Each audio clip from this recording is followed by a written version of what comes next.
रामचंद्र के लिए आ गया। माया मृगम दयितीप्सितम, उस मृग के पीछे भगवान रामचंद्र दौड़े।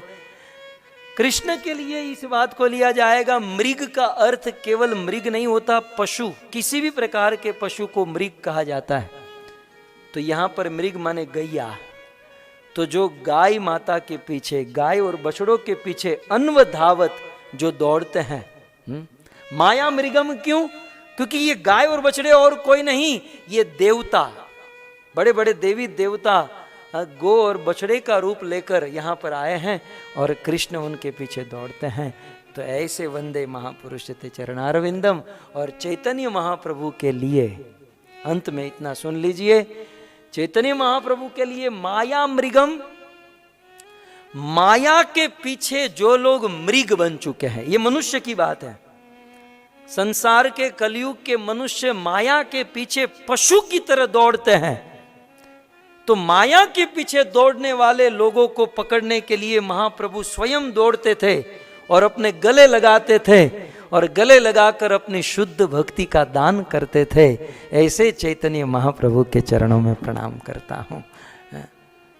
सो माया मृगम दयित। एक बार चैतन्य महाप्रभु अपने भक्तों के साथ वृंदावन जा रहे थे।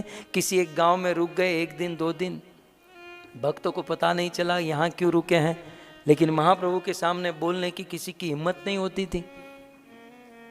तो एक धोबी घाट पर कपड़े धो रहा था। महाप्रभु उनके पास गए और कहा, धोबी बोलो हरि बोल। धोबी ने ध्यान नहीं दिया।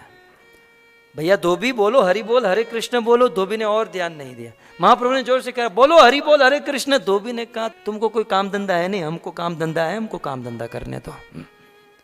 चैतन्य महाप्रभु ने कहा कि ये काम धंधा मैं करूं तो तुम हरि बोल बोलोगे? बोले ये कपड़ा लो, ये धो तुम, मैं बोलूंगा हरि बोल। महाप्रभु ने वो कपड़ा ले लिया और धोबी हरि बोल बोलने लगा। धोबी जैसे ही हरि बोल बोला, महाप्रभु ने धोबी का आलिंगन किया। आलिंगन क्या किया? 240 वोल्ट का करंट महाप्रभु के हृदय में जो था वो धोबी के हृदय में डाल दिया। पापी तापी जीव को महाप्रभु ने गले लगाया और उस धोबी को प्रेमा भक्ति का दान किया और धोबी नाचने लगा, आंखों से अश्रु और पागलों की तरह नाचने लगा। धोबी की पत्नी देखती है कि रोज तो 2 बजे आ जाते हैं, 4 बज गया फिर भी नहीं आया, क्या हो गया, क्यों नहीं आया? धोबी की पत्नी आई, धोबी घाट पर देखा कि अपना पति नाच रहा है। धोबी की पत्नी सोचा, ये तो कभी गरबा में भी नहीं नाचा, किसी की शादी में भी नहीं नाचा, ये आज इतना नाच क्यों रहा है? तो धोबी की पत्नी अपने पति को ऐसे पकड़ने गई तो धोबी में जो करंट था वो पत्नी के अंदर आ गया।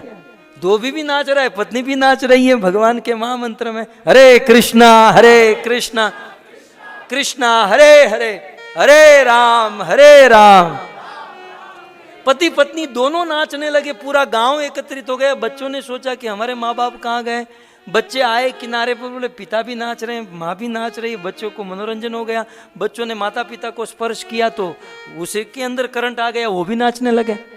महाप्रभु अपने भक्तों के साथ पेड़ के नीचे बैठ कर कहा, लीला देखो आप लोग, आप लीला देखो आज। गांव के कुछ लोग आए कि बोले इनको क्या हो गया, भूत लग गया, क्या हो गया? उनके रिलेटिव आए, उन्होंने टच किया तो वो करंट उसके अंदर चला गया।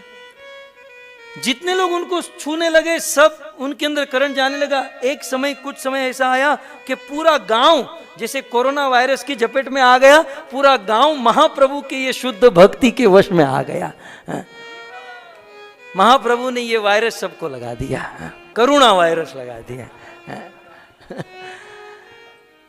तो पूरा गांव नाच लेगा। अब क्या हुआ, बाजू के गांव वाला कुछ माल बेचने के लिए इस गांव में आया था। बाजू के गांव से कुछ आया था इस गांव में। खैर चाइना वालों ने तो फ्लाइटें बंद कर दी है, लेकिन बाजू के गांव वाला माल बेचने आया था। बोले जो व्यापारी था, जो भी था, सब लोग ऐसे नाच रहे हैं। बोले हुआ क्या? उसे छूने गया तो उसे भी वो शुद्ध प्रेम अंदर आ गया, वो भी नाचने लगा। वो नाचते नाचते अपने गांव में गया, वो कोरोना वायरस लेकर अपने गांव में गया। ये वायरस तो वायरस की तरफ फैलता है। वो अपने गांव में गया। वो गांव वाले सोचे भाई इसको क्या हो गया? जो भी टच करते हैं उनके अंदर शुद्ध प्रेम। एक दिन ऐसा आया, महाप्रभु ने पूरे बंगाल को हरि नाम में नचा दिया। माया मृगम दयित इप्सित अन्वधावत, जो माया के पीछे दौड़ते थे महाप्रभु उनके पीछे दौड़कर अपने गले मिलाकर सबको प्रेमा भक्ति शुद्ध भक्ति का दान कर दिया। वंदे महापुरुषते चरणारविंदम। ऐसे महापुरुष के चरणों में हम प्रणाम करते हैं।